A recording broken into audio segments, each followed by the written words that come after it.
매일 아침 하나님과 함께 누리는 하늘의 양식 오늘 만나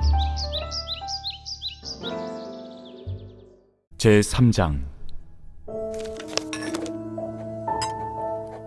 내 형제들아, 너희는 선생된 우리가 더 큰 심판을 받을 줄 알고 선생이 많이 되지 말라. 우리가 다 실수가 많으니 만일 말에 실수가 없는 자라면 곧 온전한 사람이라. 능히 온몸도 굴레 씌우리라. 우리가 말들의 입에 재갈 물리는 것은 우리에게 순종하게 하려고 그 온몸을 제어하는 것이라. 또 배를 보라. 그렇게 크고 광풍에 밀려가는 것들을 지극히 작은 키로서 사공의 뜻대로 운행하나니 이와 같이 혀도 작은 지체로 돼 큰 것을 자랑하도다. 보라, 얼마나 작은 불이 얼마나 많은 나무를 태우는가.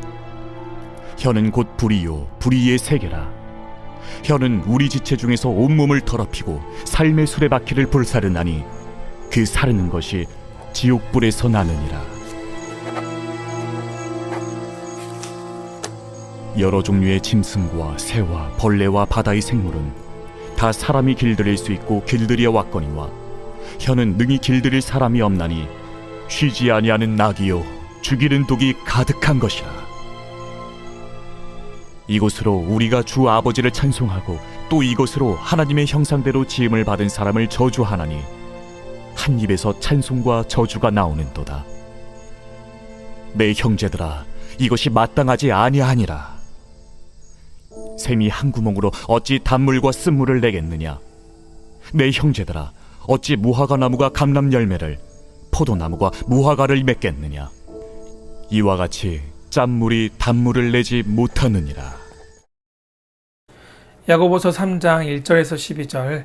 오늘 본문 야고보서 3장에서 야고보는 우리의 언어 생활에 대해서 말씀합니다. 2절과 3절에 보면 만약 말에 실수가 없는 사람이 있다면 그 사람은 온전한 사람이고 또 그 사람은 능히 온 몸도 굴레를 씌우리라, 이렇게 말씀하고 있죠. 여기서 굴레를 씌우다는 말은 타는 말 있죠. 타는 말에 재갈을 물려서 말을 제어할 수 있듯이 우리의 몸에 재갈을 물려 그 몸을 제어할 수 있다는 뜻을 의미합니다. 계속해서 4절과 5절에서는 우리 신체의 작은 부분인 혀가 갖는 힘에 대해서 말씀합니다. 큰 배의 방향을 정하는 아주 작은 키와 또한 작지만 많은 나무를 태울 수 있는 불씨에 대해서 언급한 뒤에 6절에서는 이렇게 말씀하죠. 혀가 곧 많은 나무를 태우는 불과 같은데 이것은 불의의 세계, 온갖 범죄와 부정한 행동과 다른 사람을 다치게 할 뿐만 아니라 말하는 자신의 삶 전체를 더럽히고 불태우는 것이 곧 혀라고 말씀하고 있습니다. 혀에서 비롯된 말로 짓는 죄의 특징이 있습니다. 누군가에게 물리적인 압박을 가했다면 그것은 상대방에게만 피해를 주는 것이지만 우리의 입 밖으로 나가는 말은 상대방에게 상처를 줄 뿐만 아니라 나 자신까지도 범죄하게 합니다. 그래서 성경은 이 혀가 곧 온 몸을 더럽게 하는 것이고 나의 삶의 수레바퀴를 불태우는 것과 같다고 말씀하고 있습니다. 또 7절과 8절에서는 세상의 여러 종류의 짐승과 새와 벌레와 바다의 생물들을 모두 다 사람이 길들일 수 있지만 혀를 능히 길들일 사람은 없는데 이 혀는 바로 쉬지 아니하는 악이고 죽이는 독이 가득한 것이라고 말씀합니다. 과연 우리 중에 이 말씀에서 자유할 수 있는 사람이 누가 있겠습니까? 우리는 아무리 말 조심을 위해 깊이 신중히 생각하고 그리고 말하고 또 다른 사람을 위한다는 마음에서 하는 말을 할지라도 나의 의도와 다르게 무심코 한 말이 다른 사람에게 상처나 아픔을 주는 일이 너무나 많습니다. 바로 9절에서 12절의 말씀이 우리의 이런 모습을 그대로 보여줍니다. 아버지께서 우리에게 입을 통해 하나님께 영광을 돌리라고 말씀하셨는데 우리는 입으로 하나님께 영광을 돌리지 못하고 오히려 하나님의 형상대로 지음받은 사람들을 저주합니다. 같은 입으로 하나님을 예배한다, 찬양한다 하면서 동시에 다른 사람을 저주하는 말을 하는 것이 바로 한 샘에서 어찌 단물과 쓴물이 같이 날 수 있겠냐라고 우리에게 말씀하고 있죠. 여러분, 그래서 우리의 언어, 말은 곧 우리의 인격과 우리의 삶과 신앙의 성숙대로를 나타낸다고 할 수 있습니다. 사도 바울 역시 에베소서 4장 29절에서 무릇 더러운 말을 너희 입 밖에 내지 말고 오직 덕을 세우는데 소용되는 대로 선한 말을 하여 듣는 자들에게 은혜를 끼치게 하라고 말씀합니다. 여기서 더러운 말은 성도로서 덕을 세우지 못하는 언어라고 할 수 있겠죠.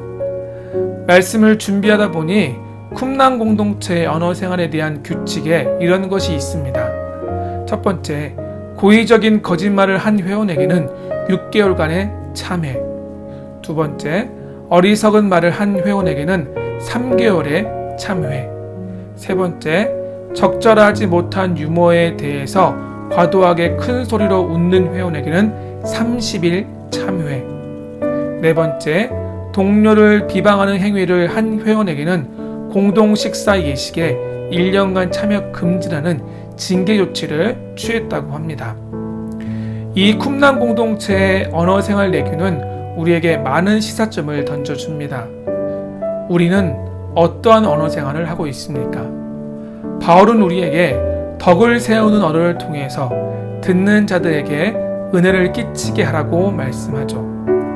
여기서 덕을 세운다는 말씀의 원어의 뜻을 보면 바로 집을 세운다는 뜻입니다. 이는 사람을 세운다, 영혼을 살린다는 뜻과 동일합니다. 우리에게 진리의 문제가 아닌 것에서는 무엇이 옳고 그름보다 중요한 것이 있습니다. 그것은 바로 사람을 세우는 것, 영혼을 살리는 것 아니겠습니까? 이러한 상황에서 옳고 그름에 대해서 말할 수 있지만 주님의 관심은 그 옳고 그름보다는 그 사람이 온전히 그리스도인으로 세워져 가는 것에 있습니다. 그러므로 성도에게 때로는 바른 말보다는 사람을 세우는 말, 덕이 되는 말이 더 중요하고 필요합니다. 사랑하는 성도 여러분, 오늘 하루 다른 사람을 비난하고 판단하고 정죄하는 말보다는 다른 사람을 인정하고 칭찬하며 세워주는 말, 그리스도인으로서 다른 사람에게 덕이 되는 우리의 언어 생활을 할 수 있기를 소망합니다. 덕이 되는 말로 사람에게 칭찬받고 하나님을 기쁘시게 하는, 또 하나님께 영광 돌리는 오늘 하루 우리의 삶이 되길 주의 이름으로 축원합니다.